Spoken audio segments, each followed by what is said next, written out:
and welcome to Living English. In our previous episode, Anne discovered that her brother worked at the market. Sarah's brother Steve recognized the photo because he goes to the market to buy fruit. Today, Anne, Steve and Sarah go to the market to look for Anne's brother David.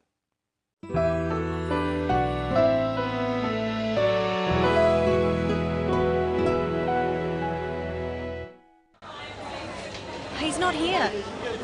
Give me the photo, I'll ask. Excuse me? Yes, mate. We're looking for this man. He works here, doesn't he? Who wants to know? This is his sister. She's been looking for him. Don't know anything about her sister. He never mentioned her sister. But it is him, isn't it? Please say it's him. Yeah, well, this does look like our Davo. I reckon it's him, love. Thank you.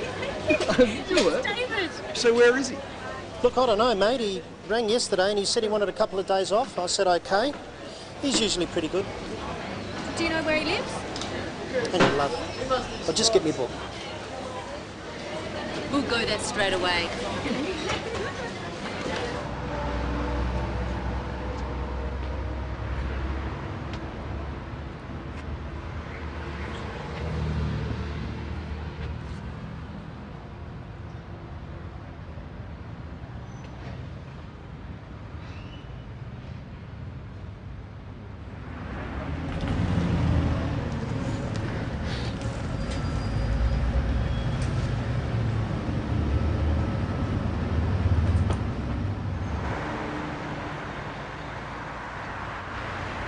Straight ahead? Yes. No, left at the next lights. How far is it? Not far. Keep going along this road until you get to a roundabout.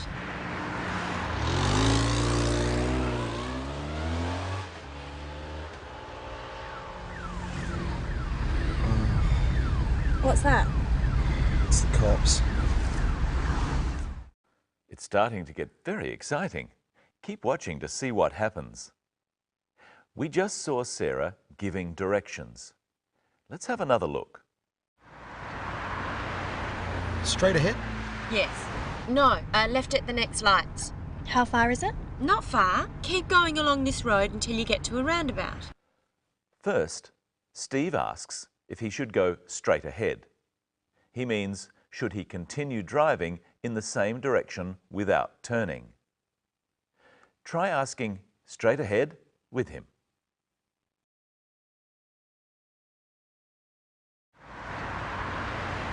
Straight ahead? At first, Sarah is not sure which way to go, but then tells Steve where to turn. Listen. Yes. No, left at the next lights. She tells Steve to turn left at the next lights. She doesn't actually say turn, she wants to give the directions quickly. A car can't go straight ahead left, it can only turn left. So she doesn't have to say turn, she just says left. Where left and right are depends on which way you are facing. I'm facing you, so my left hand is on your right side. If I turn left, I go this way. When Sarah says at the next lights, she means the next set of traffic lights that they come to. Now, what does she say to Steve when she wants him to continue in the same direction? Keep going along this road until you get to a roundabout. She says that he should keep going. Remember that when we give instructions or orders, we don't say you. Sarah doesn't say you keep going. She just says keep going. Listen again and then say it with her. Keep going along this road until you get to a roundabout. Until you get to a roundabout. Until is a useful word. It means up to when or up to the time that. Sarah wants Steve to keep going up to the time that he gets to a roundabout. When he gets to the roundabout, he mustn't keep going. Often we shorten until to till. Keep going till you get to a roundabout. Now see if you can use some of the words we've talked about. Finish these instructions. Don't turn, go. Don't turn, go straight ahead. Turn right and keep going, you get to the next lights. Turn right and keep going until you get to the next lights. Now let's look at how we say that something we're doing keeps going. We know Anne was looking for her brother, and we know she is still looking for her brother. Listen to how Steve tells the fruit seller this. She's been looking for him. She's been looking for him. This is short for she has been looking for him. We've looked at this before on Living English. It's called the present perfect continuous tense. We use it for things done in the past and which we continue to do now. I have been presenting Living English for a while, and I hope you have been watching. We use have or has with been and the ing form of a verb to form this tense. Let's practice. I'll give you a verb and the sentence. Dance. I for hours. I have been dancing for hours. Drive. He all day. He has been driving all day. Usually we shorten this to he's been driving all day. Use the short form here. Write. She for years. She's been writing for years. Let's return to what's happening now. Listen to Steve asking the fruit seller if David works there. Excuse me, Yes, mate. we're looking for this man. Steve says, we're looking for this man.